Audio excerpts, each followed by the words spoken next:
selamat datang di kelas Business Event Communication Week 11. Gimana nih kabar kalian semua? Tugas kalian aman gak? Pertama-tama mari kita panjatkan puji dan syukur kehadirat Tuhan Yang Maha Esa atas limpahan rahmat dan karunia-Nya. Berkat kita dapat berkumpul di kelas BSI Week 11 ini. Sebelumnya, aku mau perkenalan diri dulu nih. Sebelumnya udah tahu namaku belum? Bagi yang belum tahu, kenalin. Aku Abdul Fitra Al-Akbar, Asdos BSI kelas B dan kelas C. Mana suaranya kelas B dan kelas C? Bagi teman-teman mahasiswa, diwajibkan dapat membuat story atau reels yang di dalamnya terdapat pembelajaran yang didapat pada hari ini dengan mention IBM RC, dosen kelas, Asdos, dan Instagram pembicara. Berikutnya adalah sesi yang paling ditunggu-tunggu. Kira-kira sesi apa ini? Jadi sesi yang ditunggu-tunggu yaitu sesi talk show dengan para pembicara. Sebelum memasuki sesi pembicara, saya akan mengundang moderator terlebih dahulu, yaitu Bu Jasmine selaku dosen kelas F. Silakan Bu Jasmine, tempat dan waktu saya persilakan. Selamat pagi nih teman-teman. Kurang semangat, selamat pagi teman-teman. Ya, hari ini pembicara kita siapa? Ada yang tahu? Pasti kalian punya produk di dapur deh. Siapa yang pernah lihat merek Pura Salt? Siapa yang pernah lihat merek Pura Salt? Tolong angkat tangan. Hah? Pernah nggak? Siapa yang pakai garam di rumah deh, angkat tangan. Gak mungkin dong gak pakai garam. Yang pakai garam di rumah tolong angkat tangan. Tangannya separuh, masih lapar ya. Nah, oke. Yang pakai garam Himalaya di rumah tolong angkat tangan. Oke, 1, 2, 3, 4. Banyak ya. Wah, ini prospek customernya pembicara kita hari ini nih. Nah, teman-teman, kita hari ini kedatangan seseorang alumni IBM 2011 yang seharusnya baru pertama kali datang ke sini sebagai pembicara. Jadi dulu beliau adalah mahasiswa, sekarang beliau kembali sebagai pembicara dan ingin sharing nih ke teman-teman mengenai perjalanan entrepreneurship beliau. Tanpa membuang waktu, kita sambut aja pembicara kita hari ini, Monica Liando, founder and marketing director dari Pura Indonesia, Pura Depuras. Silakan. Jangan khawatir teman-teman, hari ini Kak Monica sudah membawa sesuatu yang spesial lebih dari garam khusus untuk teman-teman hari ini di auditorium kelas BIC 2022. Selamat pagi Kak Monica. Halo, pagi. Oke, nah Kak Monica tak kenal maka tak sayang kan ya. Jadi mungkin bisa memperkenalkan diri sedikit. Kak Monica itu siapa, pernah berkuliah di UC, angkatan berapa? Halo semuanya. Kayaknya kurang semangat ini ya, belum sarapan ya. Ya, jadi saya Monica Liando, saya angkatan ex-mahasiswa UC dulu tahun 2011. Ya, sama dengan Bu Jasmine ya, kita juga angkatan 2011. Ya, lulus tahun 2015 ya, pas itu. Oke, nah Kak Monica dulu waktu memulai perjalanan entrepreneurship di UC, apakah langsung melahirkan Pura atau ada yang lain nih? Tentu aja enggak ya. Sebenarnya apa bisa ambil PPT kali ya? Mungkin aku sambil cerita. Boleh sambil disiarkan PPT-nya teman-teman. Nah, ini mungkin lebih gampang kali ya. Jadi aku bakal share perjalanan aku dari yang pertama di UC. Jujur aja di UC yang membuat aku hari ini berdiri di sini sih. Jadi work experiences-nya aku singkatin aja yang aku kerja sekarang. Cuma kalau mau ngomongin gimana dulu perjalanannya sampai ada Pura sekarang, itu nggak langsung Pura gitu. Banyak jatuh bangun ya, dan jatuh bangunnya itu pertama kali ngerasain tuh yang pasti di Ciputra. Kenapa? Karena dari semester 1 Ciputra udah secara nggak langsung ya maksa kita untuk belajar dan berpikir secara bisnis. Kita mau buka apa sih? Kita mau berbisnis apa sih? Jadi pas itu semester ya 1 atau 2 kita kan disuruh bikin project ya. Itu bisnis pertama saya dengan teman-teman kuliah saya, disuruh bikin kelompok. Pas itu kita jadi supplier seafood udang kepiting. Cuma by time ya tidak passion ya, banyak lika-liku, turbulence. Akhirnya di semester 4, 5 gitu saya mikir apa ya, oke mungkin di bagian fashion gitu. Terus saya suka pakai aksesoris. Nah di situ tercetuslah mungkin namanya Empress Box, yang dimana kalau misalnya achievements, pas itu kebetulan juga UC juga sekali lagi punya andil banget dalam karir saya. Ada ngomongin, ada lomba nih, ada lomba bikin business plan, nanti presentasi gitu. Wah saya butuh modal pas itu, lumayan dapat 50 juta sama mobil Datsun pas itu. Yaudah submit, dipanggil ke Jakarta, jadi nasional, dan konsep saya menang saat itu. Nah itu achievement pertama saya dan bisnis saya yang dari UC, Empress Box, dan di 2015 lulus dapat Best Creative Business dari Ciputra.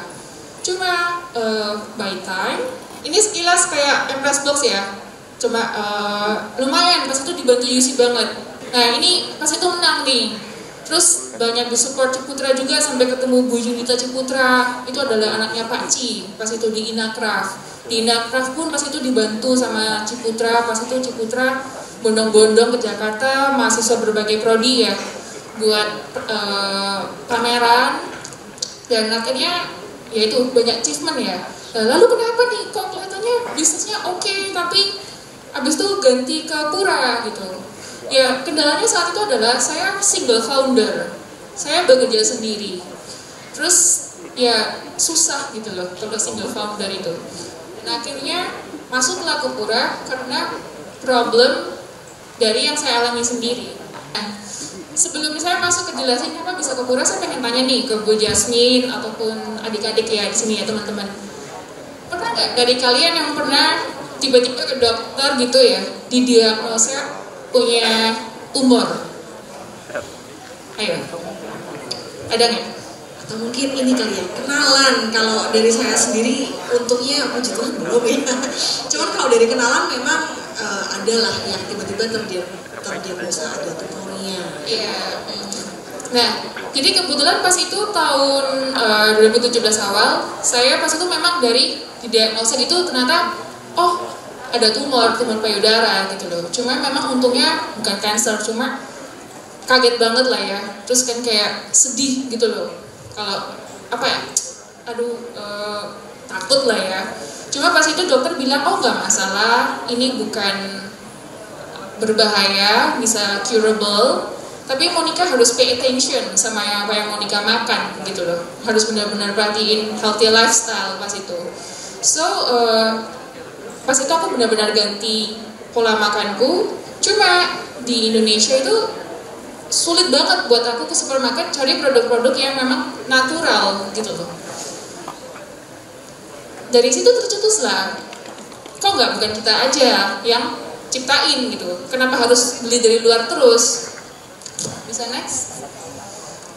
Nah, berangkat dari problem saya sendiri, saya juga berpikir kalau ada orang-orang yang kayak saya gimana? Ada orang-orang yang betul-betul butuh produk-produk yang kayak natural, gimana kan pas itu? Berangkatlah ke garam. Kenapa garam? Simply karena garam itu sesuatu yang kita butuhkan sehari-hari. Nah, kebanyakan garam yang di Indonesia atau bumbu-bumbu itu tuh semuanya nggak natural, bukan organik. Jadi kalau orang-orang dengan special need kayak seperti saya ataupun orang-orang yang benar-benar cari yang organik, itu mereka sangat kesusahan. Jadi pas itu garam yang kita tahu, kita observasi, mereka semuanya pakai table salt. Jadi table salt sama sea salt is completely different.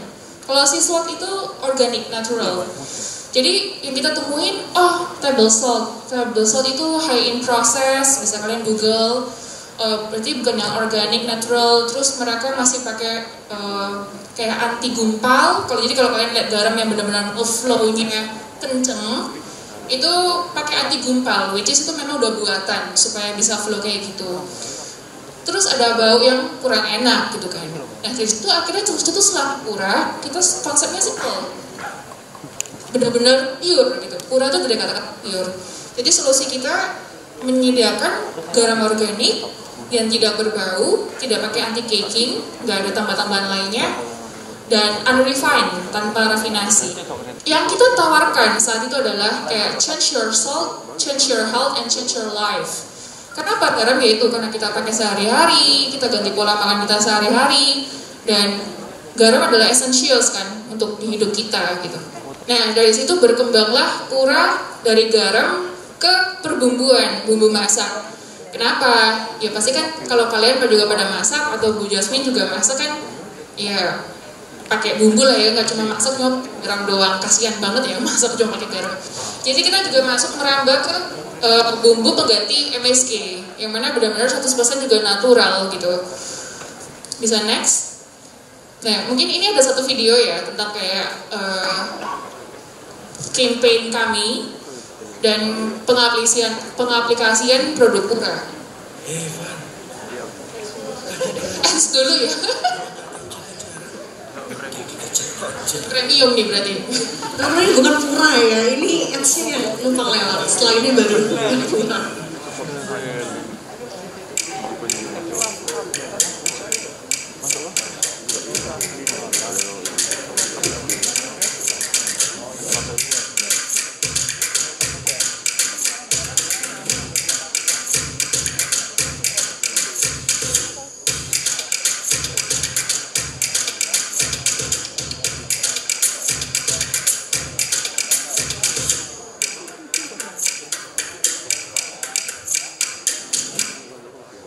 Ya, jadi kita tahu sekarang kan era digitalisasi nih, teman-teman juga pasti tahu ya, sekarang pasti jago-jago nih lah ya, TikToknya, followersnya banyak.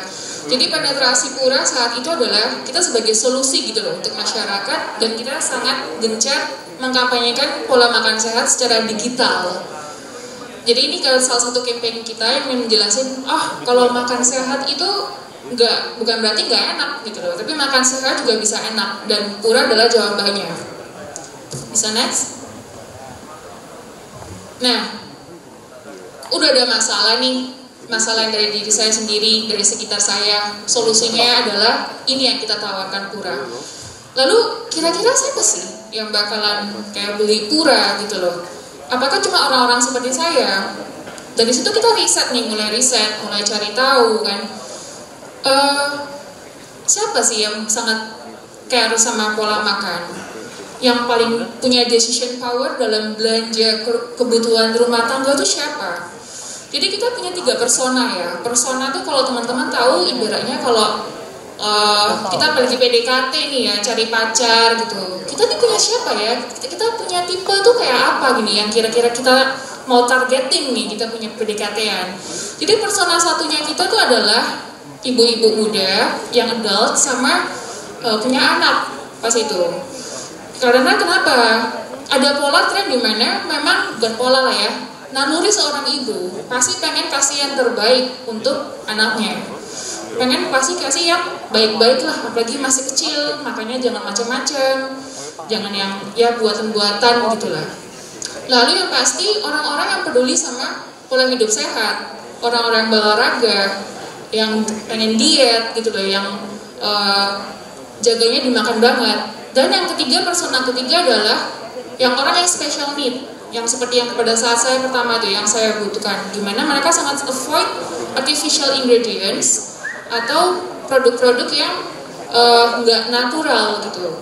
Terus mulai dari umurnya, yang punya purchasing power siapa sih? Umur 25, 35, 45, 45. Karena kan yang beli Pura kan harga Pura kan juga kalau dibandingin sama yang buatan kan harganya jauh lebih mahal ya. Dan kita lihat, yang beli berarti harus di supermarket yang memang di kota-kota besar pas itu. Next. Nah, udah ditaruh siapa sih yang bakalan beli Pura? Mulailah kita mikir, kira-kira orang bakalan beli Pura tuh di mana sih dari 3 orang ini? Jadi kita punya channelnya ada 2 dalam jualan pas itu. Yang pasti online ya. Soal orang online kan sekarang luar biasa.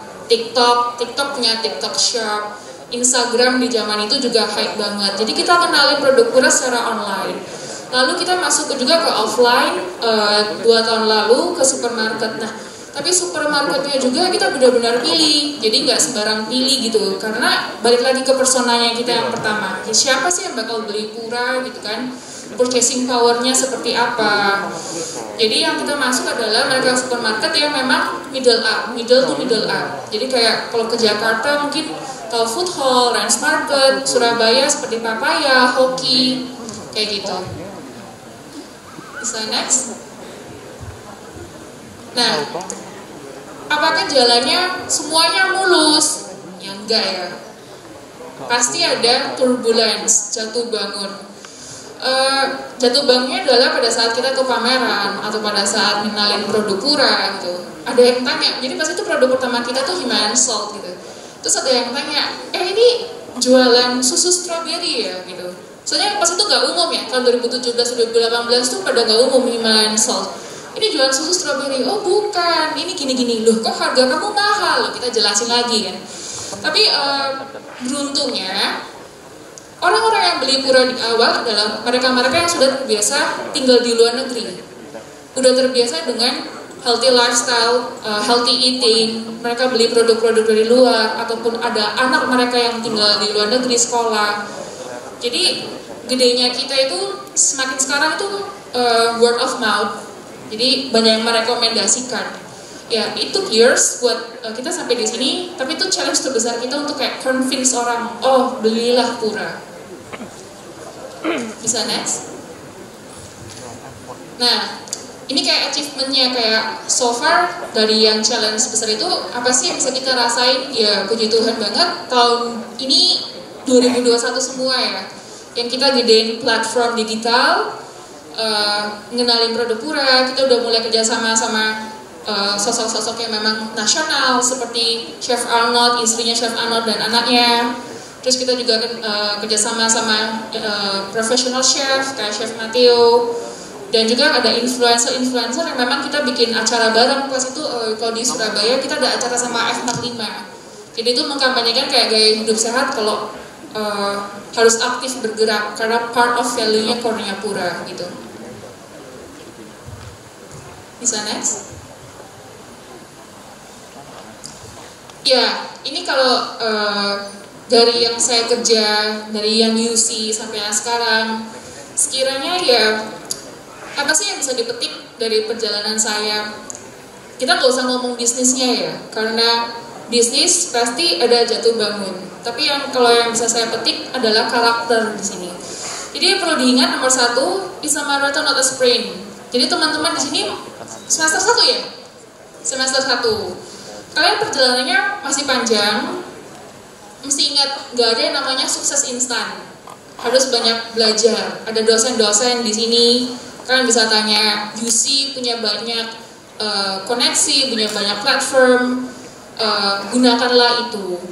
Nomor 2, seperti yang nilai-nilai yang ditanamkan di UC ya, kalau harus berintegritas. Berintegritas adalah idealismemu gitu loh. Jangan sampai kita cuma berpikir pengen profit semata, tapi bohong. Misalnya, oh saya jualan Pura nih, oh iya ini no MSG, tidak pakai macam-macam, tapi ternyata ada diselipin pakai perasa buatan. Nah itu jangan. Once kita nggak berintegritas, orang akan melihat karakternya kita gitu loh. Jadi itu sesuatu yang memang harus jadi value untuk seorang pengusaha. Yang nomor 3, gak usah takut gagal. Kegagalan adalah suksesmu hari ini. Jadi kayak misalnya perjalanan saya, apakah semulus itu gitu loh, dari yang awal coba bisnis di Ciputra sampai sekarang? Ya sangat tidak gitu loh, jatuh bangun, gagal, dimarahi, dimaki-maki orang. Pernah dulu pas jadi suppliernya udang, kepiting, itu juga pernah. Jadi kalau kamu gagal, nggak apa-apa, itu adalah proses pembelajaran gitu. Lalu be a purple cow, maksudnya di sini bukan jadi sapi ya, bukan gitu. Sapi warnanya apa? Pada tahu nggak? Putih hitam kan? Nah, tapi purple cow ini maksudnya apa? Be bold, be you, be different. Pura bisa ada sekarang karena kalau bisa kalian cek di kita punya social media, caranya kita bermain, caranya kita berpresentasi tentang produknya Pura itu berbeda. Jadi kita lumayan provoking gitu loh, different, bold. Itulah kenapa meskipun Pura umurnya masih 5 tahun dan self funding itu maksudnya tanpa ada modal yang kita cari investor dulu kita bisa bersaing secara nasional dengan produk-produk lain ataupun ada market yang memang kita akuisisi gitu. Karena kita stand out different. Jadi teman-teman di sini mungkin bisa tahu apa sih kelebihan bisnisnya nanti yang jadi berbeda dari yang lain. Lalu yang terakhir nomor 5, networking. Mumpung masih semester 1, teman-temannya banyak, masih kuliah gini, kenalanlah sebanyak mungkin, ngobrollah sebanyak mungkin, ngobrol yang berbobot tapi ya, belajar satu sama lain, karena setiap orang tuh punya insight yang berbeda, cara bola pikir yang berbeda, yang mana itu kalau misalnya Steve Jobs ada pernah ngomong, connecting the dot gitu. Jadi dengan dari networking, kamu bisa membangun cara pola pikirmu dan mengasah skillmu nanti ke depan dalam bisnis. Bisa next? Oh, udah selesai ternyata. Ya, sekian dari saya. Ini cuma nunjukin ada produk kolaborasi Pura ya, minuman gitu. Jadi dari garam kita bisa bikin ke minuman juga untuk nunjukin, oh garam itu ternyata kalau garam yang tepat bisa bikin minuman yang enak. Gitu sih. Ya, thank you.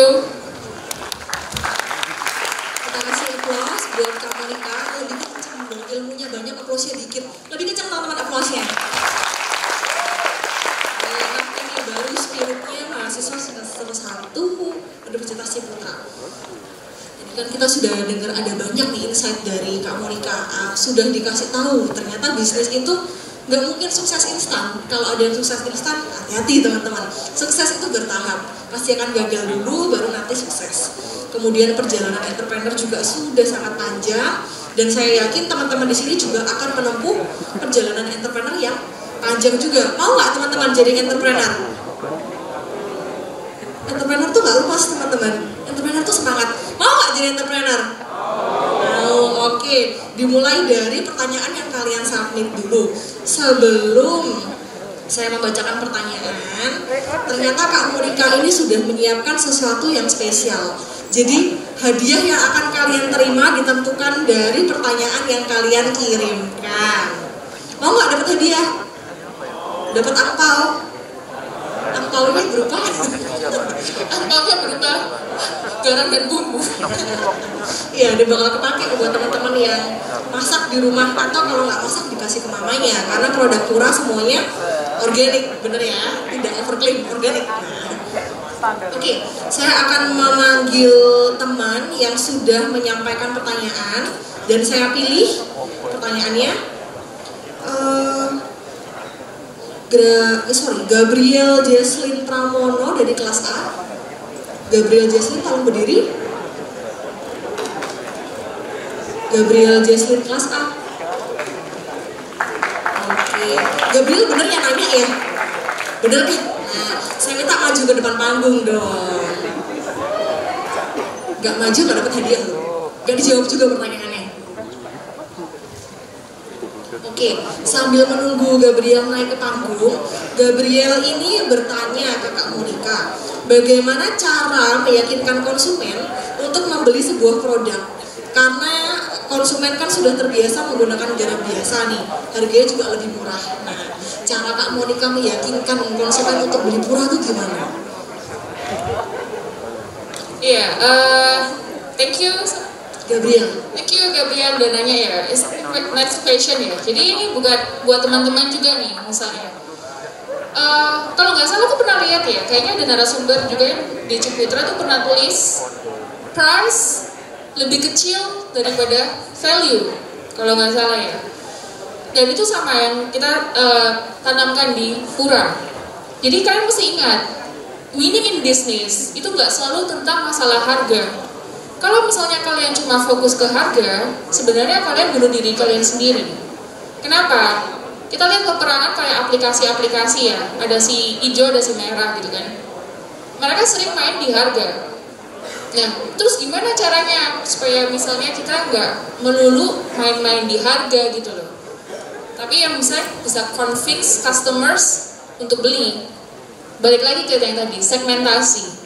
Siapa yang bakalan beli idemu gitu loh, siapa yang bakalan beli produkmu, kamu harus tahu itu gitu loh. Kita harus benar-benar tahu dulu, kita oh ya ini persona saya mau targetkan ke dia, purchasing powernya dia sedia, lalu need-nya dia, kebutuhannya dia, problemnya dia nih apa sih?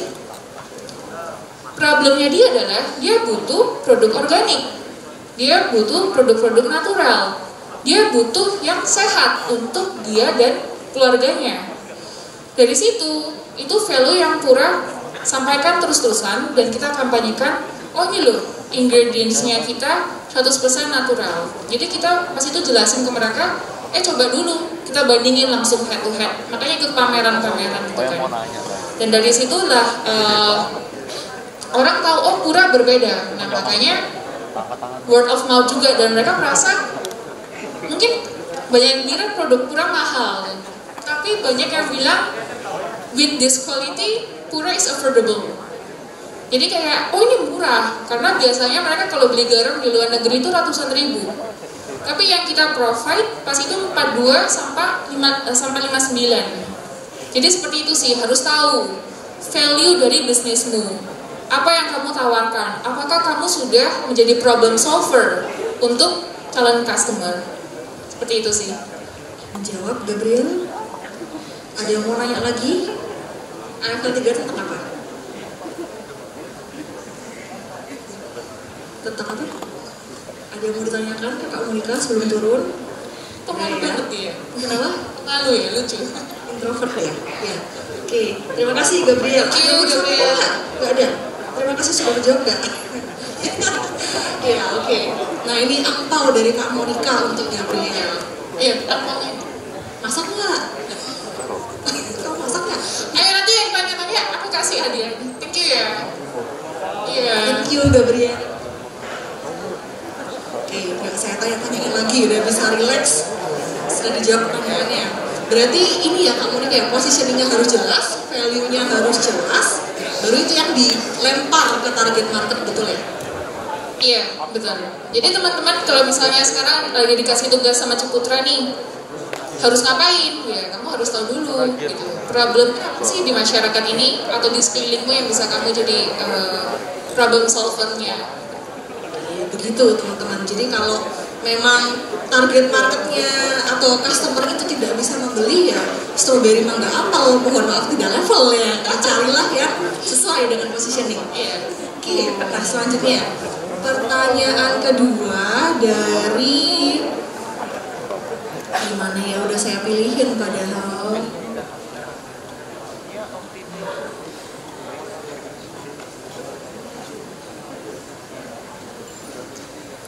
Nah, ini dia dari kelas C, namanya Nico Jeremy Patrick. Nico Jeremy Patrick kelas C. Tolong berdiri. Dipastikan kamu hadir, tidak titip absen. Nah, ayo maju ke panggung. Sambil menunggu Nico Jeremy naik, Nico Jeremy ini tanya, dia bertanya ke Kak Monica, bagaimana cara marketing Pura Kitchen hingga bisa besar sampai sekarang? Bener ya, nanyanya itu ya? Atau yang lain? Ya, Iya, jadi kalau misalnya teman-teman ada yang misalnya dia tahu Pura-Pura itu apa sih? Jadi kita punya 2 account ya.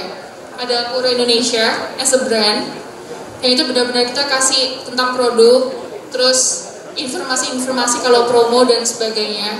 Which is to be honest, kalau buat kalian atau customers yang baru lihat pertama kali, kalau belum interest sama Pura, mungkin itu bakalan boring.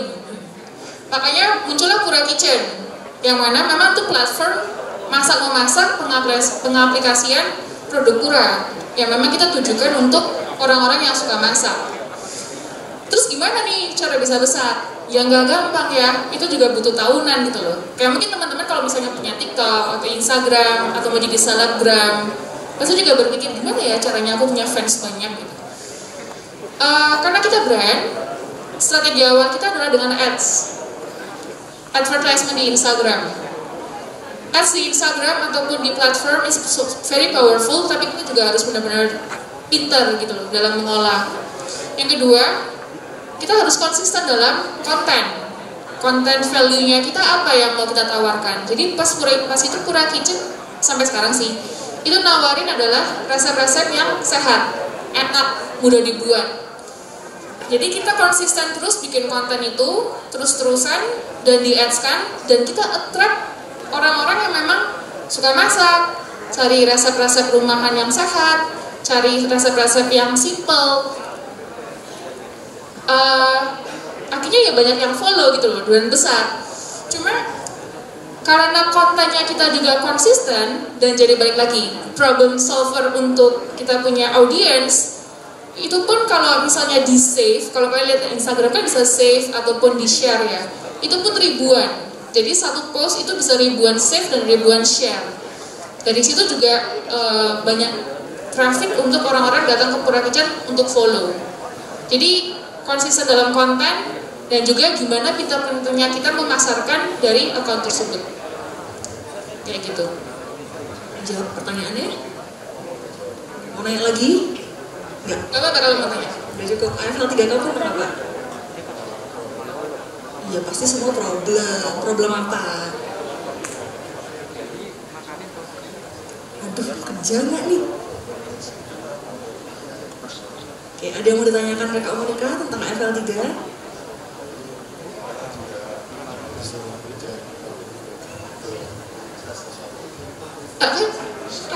Kakak ini kerjain problem juga apa enggak? Iya dong, karena lagi disuruh kerjaan problem ya. Iya dong, sekarang misalnya problemnya apa? Dulu berarti semester 1, kalau nggak salah kan bisnis aku pertama tuh seafood kan. Yang iya, kita dulu punya 2 bisnis. Iya, benar, tapi kan gabung ya sama IBM juga, benar. Jadi pas itu kita ngeliat, oh restoran dan juga ballroom kekurangan supplier seafood, muncullah kita. Ya seperti itu. Jangan khawatir, kita semua yang alumni UC memang spesialis mengerjakan problem. Iya, problem itu penting loh. Tanpa ada problem nggak ada pengusaha kan? Iya.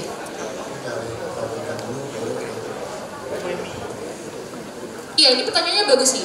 Cari problem dulu baru produk. Iya dong. Kalau misalnya kalian ciptain suatu produk, misalnya gini, saya keluarin nih garam, harganya 10 kali lipat lebih mahal, tapi nggak ada problem. Kira-kira ada yang mau beli nggak? Ya nggak mungkin dong. Iya kan? Tapi karena saya lihat urgency of needs, kebutuhan, dan saya butuh gitu loh. Saya nggak ada nih di Indo, nggak ada nih produk-produk yang benar 100% natural gitu, yang berkualitas. Muncullah Pura, problem solvernya dari problem tersebut. Jadi kalau kalian bilang, oh aku rancang ini sedemikian rupa, this product is luar biasa. Jadi pernah nih saya ikut lomba, terus ada yang bilang ada satu startup luar biasa, dia benar-benar bikin apps, wah gila. Pas itu semua VC itu venture capital yang mau invest ke dia itu banyak banget. Muncullah satu VC yang akhirnya dia deket kan, ngobrol-ngobrol, luar biasa kamu, udah riset belum? Ternyata pada saat riset, jadi ini ada kamuflase gray area juga. Pada saat riset, dia mau solve problem itu, audiensnya terlalu kecil. Jadi orang yang punya problem tersebut, balik lagi, orang yang punya problem tersebut terlalu kecil. Jadi kalau misalnya dia diinvest 1 triliun nih, terus problemnya ternyata yang punya masalah itu cuma 200 M, ya, kecil juga kan. Jadi kalian juga harus lihat seberapa besar orang yang butuh urgensi dari problem itu. Jadi percuma bikin aplikasi luar biasa, mau begini begitu, kalau nggak ada yang pemakai ya buang-buang duit gitu loh nantinya. Jadi problem itu adalah cuan ya, mesti diingat. Sudah menjawab Niko? Sudah siap mencari masalah? Siap. Oke. Ini hadiahnya. Thank you ya. Lumayan ya, narasumber AFL 3 berkurang 1 ya, udah lulus 1 narasumbernya. Oke, selanjutnya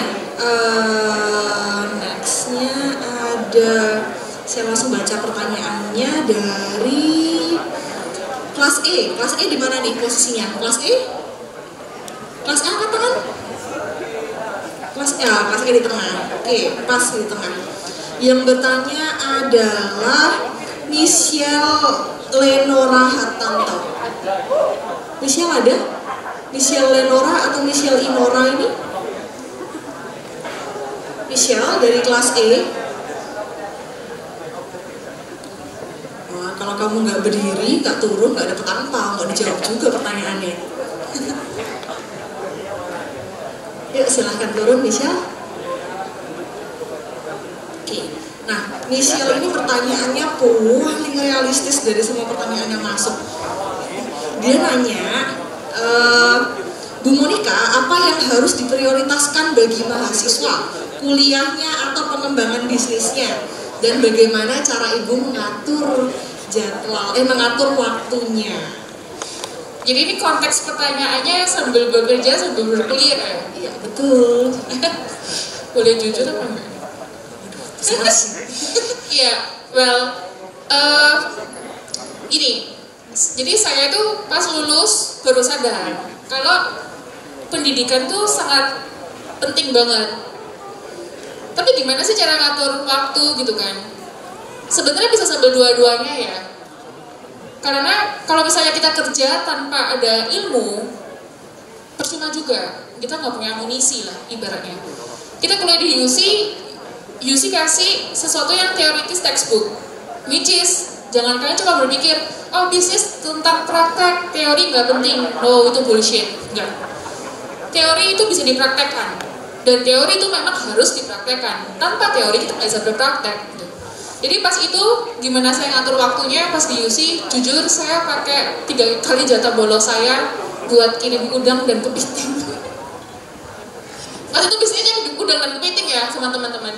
Jadi kita gantian gitu loh. Oh hari ini jatah bolosku tinggal 3. Oh aku aja yang kerja, yang kirim, ketemu klien gitu. Oh besok ada si A masih bisa juga gantian ya gitu. Jujur itu memang capek ya pas itu. Cuma yang pas itu kita pengen punya bisnis sendiri, nggak apa ya, bisa jalan-jalan ya, pas itu bisa belanja pakai uang sendiri ya. Jadi ya kita ngelakunya dengan sukacita ya. Ya sambil belajar lah, manage waktu. Oh ada PR atau apa tetap dikerjain. Karena kalau misalnya bisnis jalan tapi tanpa punya, nggak belajar baik-baik kan juga sayang ya. Menjawab nggak nih? Thank you. Mulai lagi nggak tips dan trik bolos untuk? Ya jadi jangan suka bolos ya. Selama tidak melebihi 3 kali bolos itu. Angka 3 itu apa?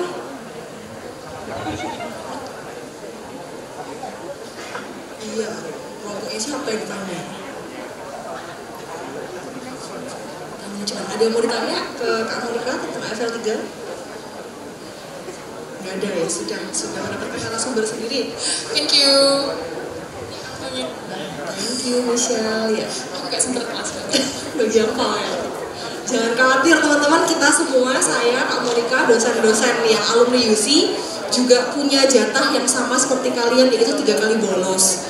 Dan emang pengalamannya dulu memang kita harus berkorban ya. Iya kan? Harus berkorban. Tapi kuliah jalan, bisnis juga tetap jalan. Itu jalan tengahnya. Nah selanjutnya ada pertanyaan lagi tadi satu sebelum saya buka untuk sesi konsultasi AFL 3. Ini dia dari kelas I, Gede Ramanaranta. Gede Ramanaranta kelas I, diri dong. Datang nggak Gede Rama?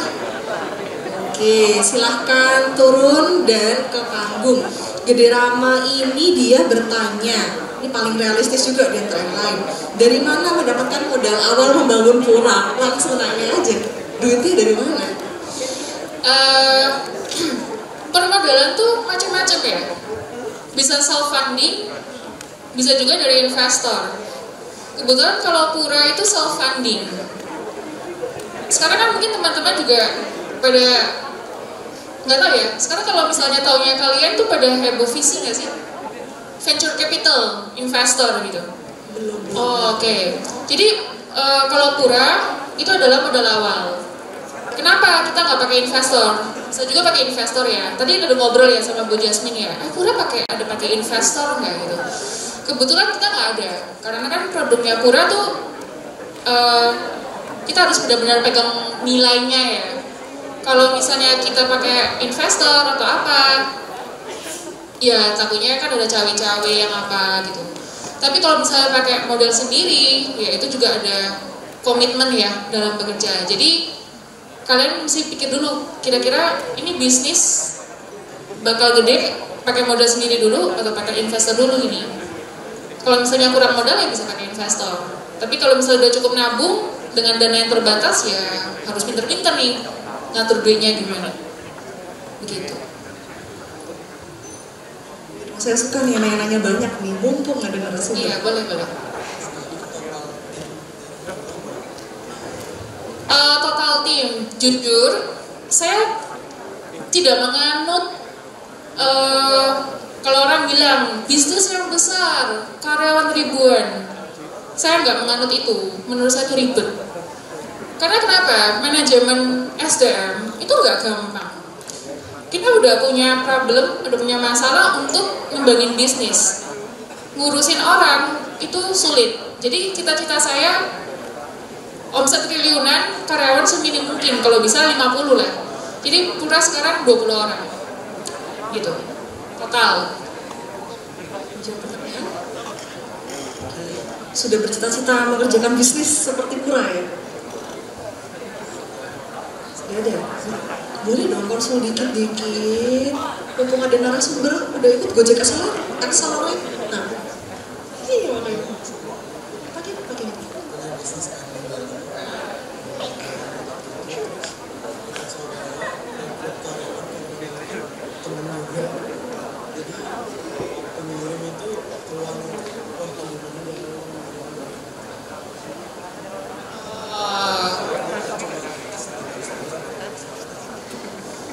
Iya. Berarti ini manajemen tim lah ya. Iya. Gini, kalau saya sama karyawan, saya nggak pernah ngomong mereka karyawan. Saya bakal treat mereka sebagai rekan kerja, coworker gitu ya. Bagaimana cara untuk manage mereka? Satu, balik lagi, kita sebagai founder, kita tuh nggak bisa langsung berpikir, oh aku adalah bos, oh aku langsung nyuruh-nyuruh gitu. Di awal, kita tuh mesti kayak sebagai contoh. Mungkin kamu bisa ikut dalam ngantar barang atau apa, itu kamu bisa terlibat dulu gitu loh. Kamu tahu proses-prosesnya dan kamu bikin standarnya. Apabila tadi salah satu timmu kurang bagus, ya maka dia tidak kompeten lah untuk di perusahaan. Ya nggak apa-apa, di-cut aja. Yang penting kamu punya standarnya. Ada yang mau nanya Eiffel 3 atau udah cukup? Udah cukup, oke. Terima kasih Rama. Nah, sudah disiapkan akpolnya juga. Terima kasih Rama. Oke, ya. Jadi lumayan banyak ya infonya dari Kak Monica hari ini teman-teman. Udah banyak yang nanya dan saya juga suka ternyata sudah ada yang berdasarkan real practice. Sebelum saya buka sesi untuk konsul AFL 3, ada satu hal yang unik nih yang membedakan Kak Monica dari pembicara-pembicara lain yang pernah ada di 11 week di IT hari ini. Adalah satu nih, Kak Monica ini sering sekali ikut kompetisi bisnis. Iya, benar. Karena pembicara sebelumnya itu mereka nggak ikut kompetisi, fokus ke bisnisnya sendiri. Nah, teman-teman ada yang mau ikut kompetisi bisnis nggak? Ada yang tertantang nggak ikut kompetisi bisnis? Hah? Gak ada, takut nah. Ada yang tertantang nggak ikut kompetisi bisnis? Hah? Dapat funding loh, Siapa tahu 10 juta. Waktu itu aku sempat ikut lomba, lumayan. Hadiahnya 500 juta. Lumayan loh ya. 500 juta bisa buat beli mesin apa aja tuh buat bisnis. Ada yang tertantang nggak? Nah, masih melempem tapi nggak apa-apa. Mungkin hari ini belum tertarik, semester 2 nih baru muncul jiwa entrepreneurnya. Bisa nggak share sedikit Kak Monica? Apa sih yang harus dipersiapkan ketika kita kepengen ikut kompetisi bisnis plan? Oke, sesuatu yang dipersiapkan itu yang pasti konsep ya. kalian mau berbisnis apa dulu nih?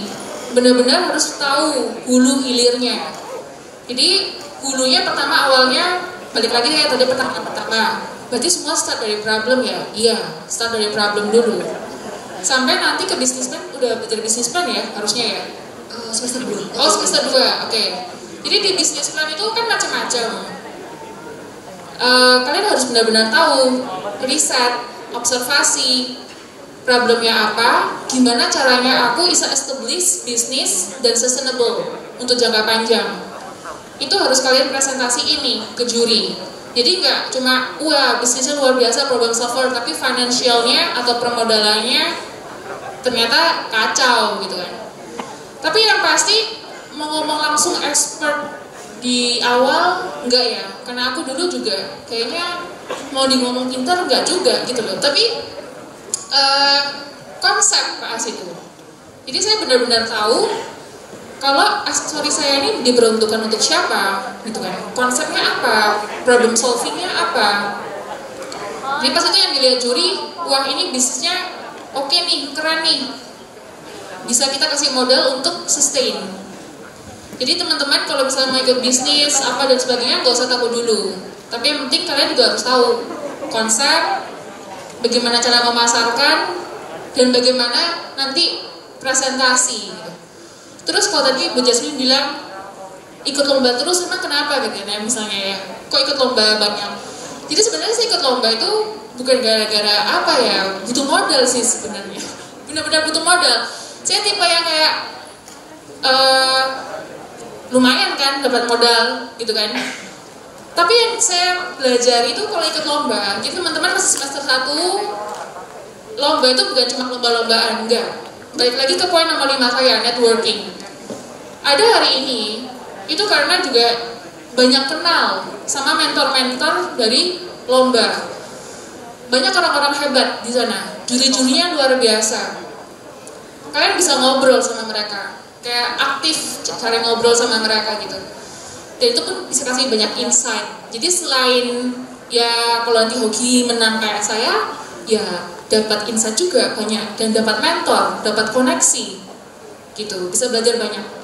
Jadi sebelum menyelam, sebelumnya minum air ya, benar. Nah itu teman-teman. Jadi mungkin sekarang kalian masih merancang ide bisnis. Tadi kalau kelas saya idenya oke. Saya rasa sangat-sangat sejalan dengan SDG. Nah, kesempatan kalian mengikuti lomba itu akan dibuka teman-teman. Karena di semester 2, 3, dan seterusnya IBM UC ini biasanya memang akan memilih tim bisnis yang viable, yang kira-kira prospek untuk mengikuti lomba bisnis plan. Jadi udah siap belum teman-teman mendapatkan ilmu? Aduh, lemes semua, lapar nih. Tegang ya, udah nggak apa-apa. Sebelum kita akhiri, karena kita ada materi AFL 3 ya, dimana kalian sedang memilih problem, sedang menggali problem tersebut untuk menemukan peluang. Mumpung ada narasumber di sini, saya mau membuka kesempatan bagi mahasiswa yang mau konsul AFL 3 secara eksklusif. Ada nggak? Biar PR narasumbernya berkurang 1, kalian harus kumpul berapa narasumber tuh? Ada nggak? Wah ini udah pede nyari narasumber di luaran sendiri ya? Udah punya narasumber? Ada?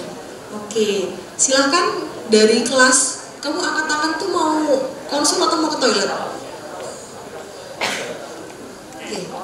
Bisa turun ke panggung.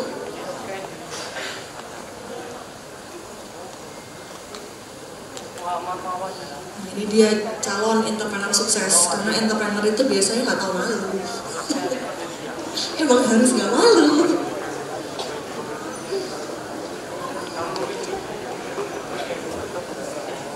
Oke,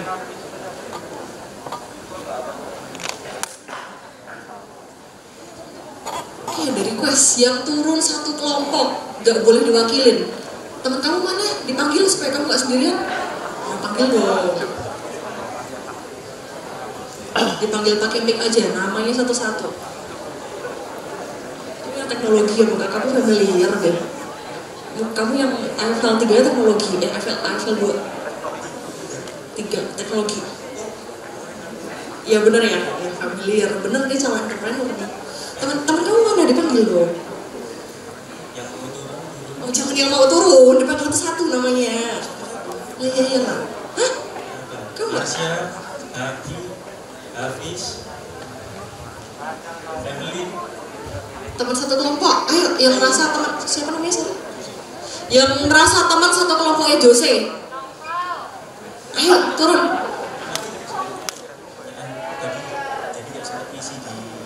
Oh mau ditanyakan. Kamu mau nanya atau mau dapat hadiahnya nih? Oke, sambil menunggu teman-teman Jose turun, Jose bisa nanya dulu ke Kak Monica pertanyaannya. Kalau yang sempat buka IG-nya Bunda kan pasti tahu kalau tagline-nya itu ada tulisan #1 Biorasa. Gimana Kak Monica ini bisa memastikan kalau produknya Kak Monica ini yang paling real? Itu. Diskon apa cuman karena ya kenapa? Ya ngaku atau karena merasa selama produksi menggunakan simpulan metode dan bahannya bio maka karena kan juga di luar sana pasti nggak tertutup kemungkinan banyak pendatang baru juga Mas ini nggak tahu apa ya ngebuat dewek kan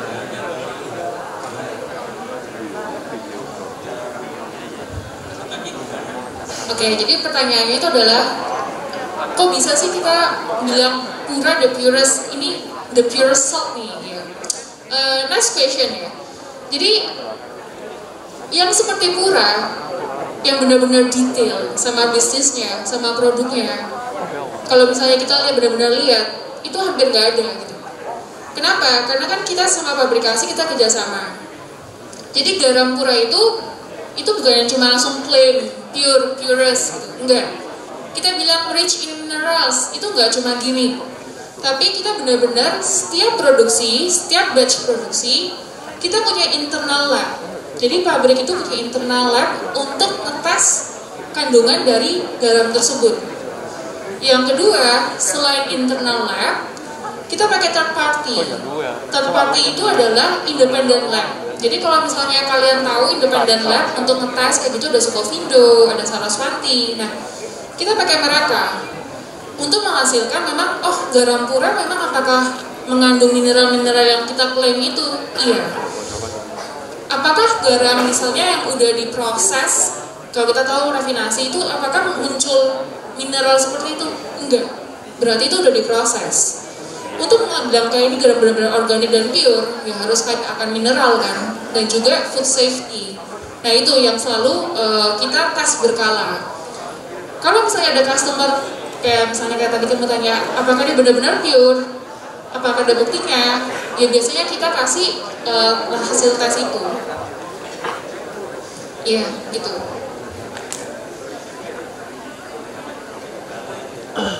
Betul, jadi semua produk Pura itu kita nggak langsung bikin, misalnya no MSG atau nggak pakai perasa buatan selesai, enggak.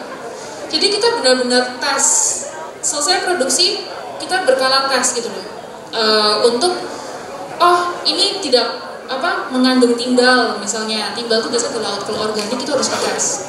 Terus ini layak pangan karena produk Pura itu yang beli kan tadi saya bilang mama-mama punya anak, nah anak kecil kan mereka kan ini ya sangat harus dijaga makanannya. Nah itu kita juga tes benar-benar udah masuk standar food safety.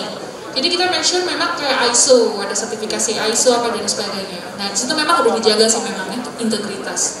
Jadi nggak cuma asal claim, tapi benar walk the talk. Gitu.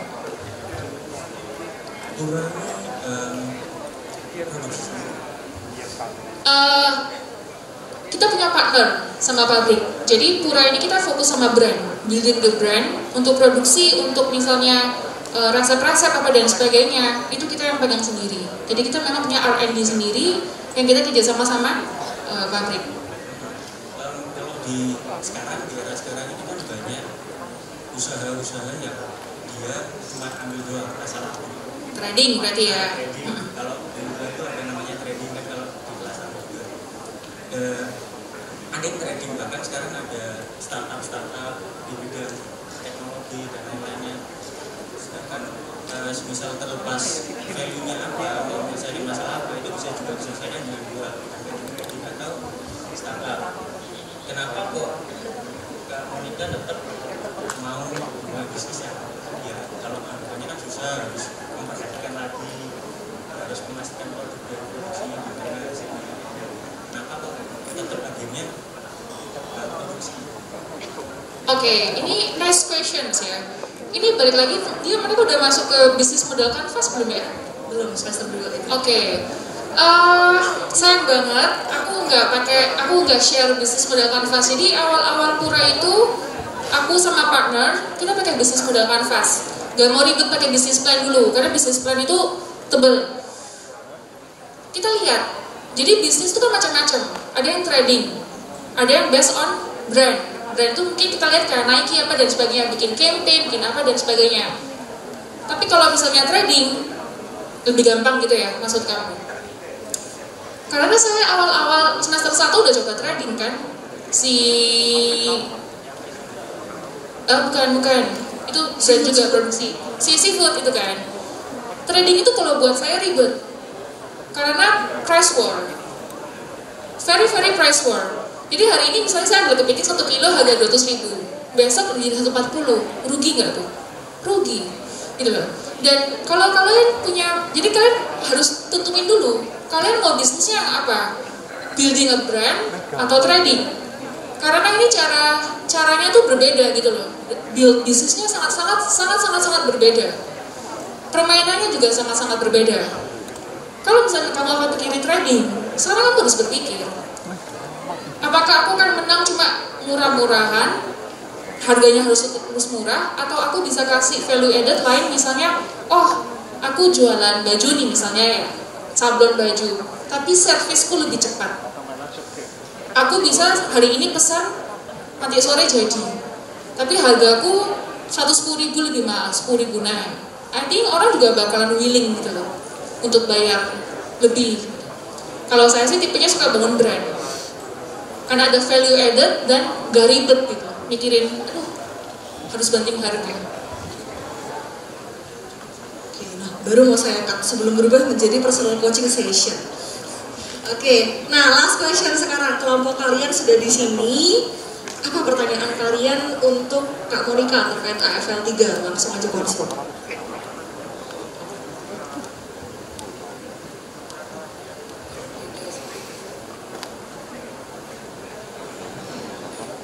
Internet ya? Gak apa kan Kak Monica nggak apa-apa internet. Ya semoga saya bisa menjawab malahan. Boleh tahu bisnisnya apa? Ide bisnis baru mau.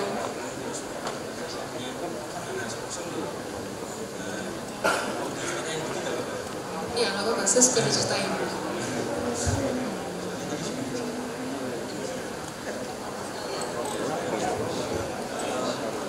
Kalau problem yang kita pilih di bidang teknologi, tentang kurang meratanya internet di Indonesia sekarang. Karena di beberapa daerah itu terasa lebih lambat, bahkan nggak terasa. Terus tadi juga sudah ngomongin sebelumnya juga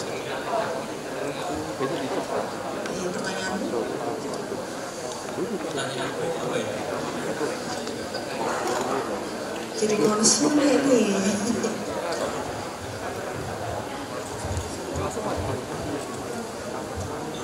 Kalau sekarang kan kalau masih itu pakai bayar ya kalau internet.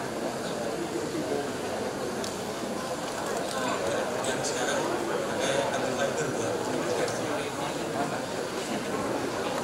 ya, dan Indonesia lebih luas daripada negara-negara lain yang internetnya coba, misalnya Singapura, ya banyak negara lainnya yang memang lebih kecil daripada Indonesia sehingga penyebaran kabelnya lebih gampang.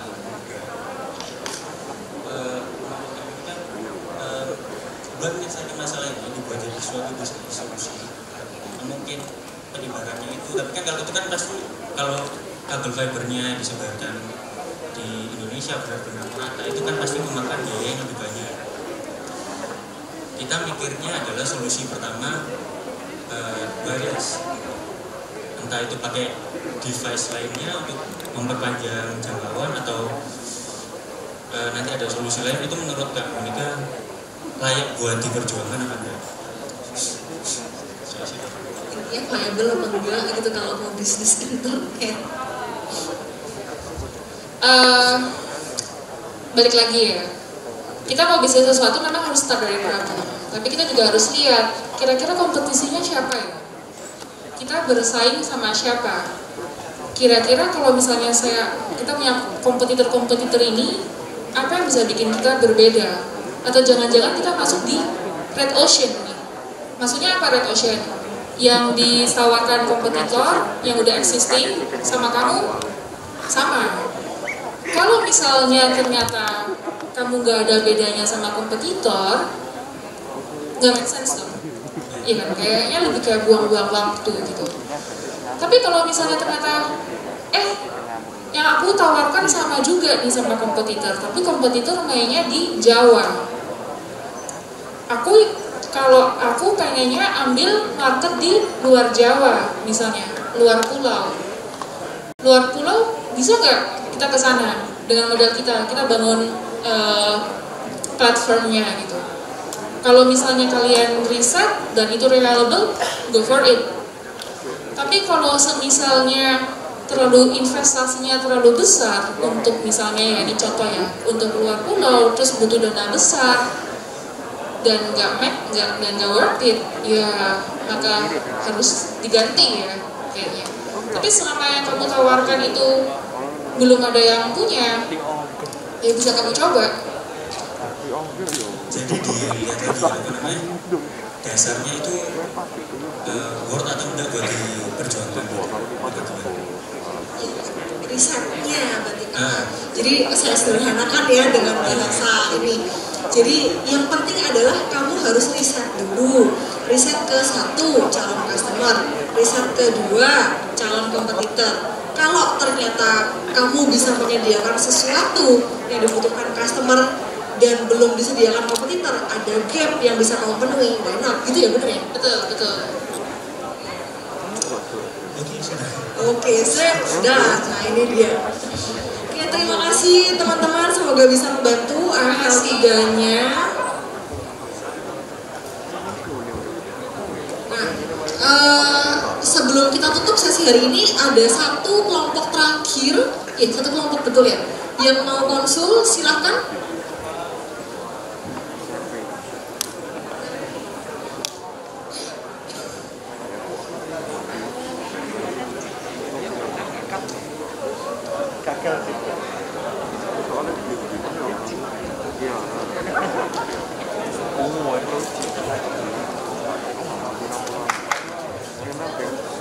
Diperkenalkan dulu nama. Wow, ada Yel kayaknya.